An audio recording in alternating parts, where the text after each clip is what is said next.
fiti ani asese ne din and your friend say mechanic na prophet kumichacha ma sesa me YouTube no ba bia me hwe bia ma change afro and ma ba too much GH hwe na prophet kumichacha me so me hwe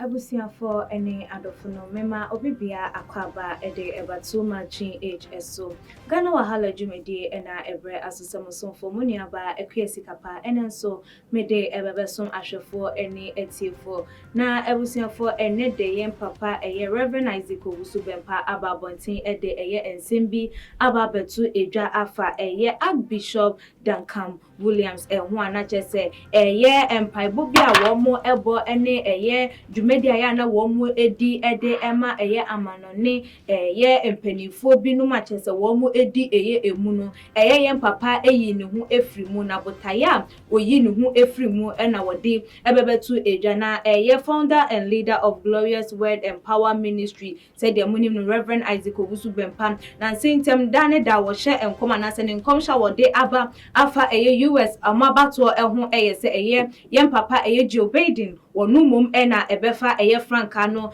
edi eye eso esanse eye ye papa eye Donald Trump wono ne nyame nsem bi anase nyame ekokobo bi ode abono no wobu eye nyame emra so enti nyame eye nkunimdie frankano edi efri ne so ahye eye ni opponent no mum enye den ensam na abusuafo wode nsem we atu edwa wo chechemu anase wo keka na akwakoye se Ghana for ehu ne se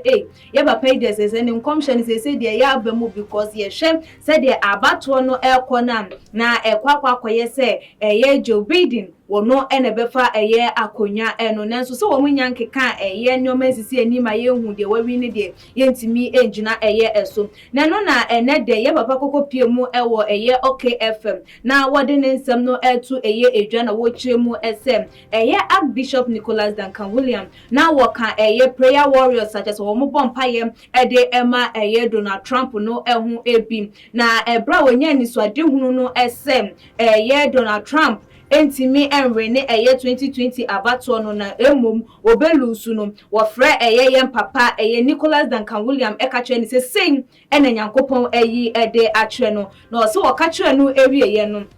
yen papa enso etu anamon a na chese wo frɛ ye nuaba na se ye maame a wono so ewo eye amanone a wono de wo hwɛ yen papa Donald Trump ne nsemu edema na obompa ye edema na ye Paula White ye den ekatro ne se sei na edifo a chese yen so aye wa ha ye bompa ye emamu no sei na baako ehunu ede afa ehun na wo se wo ka ensem no ekyre Archbishop ye no Archbishop etna se wo hu ne se well enyaba sasa na yankopon eka dia wono de no wo kan because ono krampolo hu ni se ye Donald Trump no wono anaso adin enti na so adin enti no se na yankopon ede ebetwe na so dia woni bibia eka ewo ehun na no na ye papa echema ye Reverend Isaac Tru.m.p ede echema wo se ye papa ye Duncan William ekasa wie ye na pe na wo ka kire no se onu woyi ne hu afri ye warriors nim na wo pe ye ni baabi ayeden atnam na se na wode ne nsem no etu eye edwa. Archbishop Duncan William told me on the phone that whenever the prayer warriors of Trump, of which he is part, give spiritual instruction, he does not take it. Donald Trump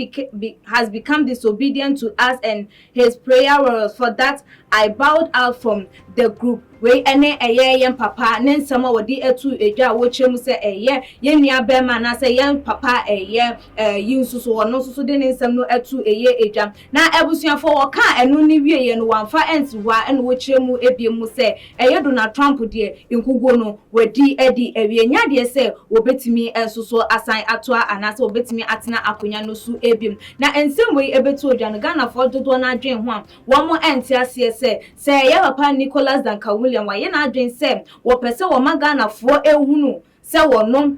prayer warrior woka eho empaibo kwa wo join achese wo mo bompaye ede ema ye papa Donald Trump so wo pese wo yi ne hu free man kwa no abeba abonten abebo ne hu dawura magana fo obi atesem wo yi ne hu afrim enti so wono anipa ni momu entimi emba abonten ememekaye na waka na no atuma ye nua be ma na ye papa Reverend Isaac Owusu Bempa ka wo baba beka no wo kasa ede ageden wo ka amagana fo hunu se an wo no na chese wo ye panyi ewo wo mu emu anase wo ka se de be ya ye be hunu se ne nkomsha wo hye no bem ene enioma chese ekoso na chese ye Archbishop krampo etu eche ema ne nkomhye na anase de na wonja de wo keka no na we nyina wo ye no wo ye for fame na abusuafo ye binum nso ehu ne se ye papa ye kan se Reverend Isaac Owusu Bempa wo no nensem a wo ka no no kwan so a eno because wa hyehye nkom bebra atimi abamu na se be wo ka ye na se ehon popo ye anase se de enioma esi ko se de abato si ekọ ewo amanone no ene no ekọ ya se ene ne eda the same line dia na ache se ewo se ye mampanyi his excellency na Nanadodanko Akufo-Addo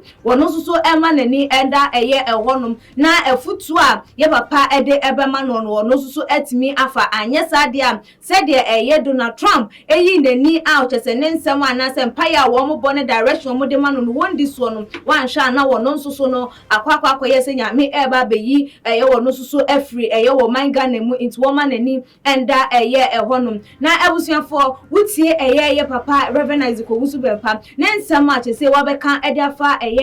Archbishop Duncan William ehun a wo chi mu sese wo yi ne ho ona so ono amu afri ye prayer warrior group ananka wo mo bompa ye ede ma Donald Trump ni emu a na ese efata se wo ba bonten ebeka na se ye nkugwo na wo pese wo be broadcast se Donald Trump ebedi eye ntwam ye Archbishop Duncan William ode ne ho ebe bata ho no na ne kwan so anu na na wo se wonka se de Ghana fo ebe hunu se empanifo binum enso ebompa ye de ma no ne efo a sese no enam disobedient nti wo mo eja se de be ya Ghana yesusu ye be ma ye ni ada ho na se futuo bi anase nkomhye bi eba yesusu yetimi asomu ana wo asem yi wadwenkyere efa ho se fabram wo Tru.m.p comment section e bi mo so like videos na share all the social media platforms for ye IG page Tru.m.p_midin e de ekwesika padasene ye besane share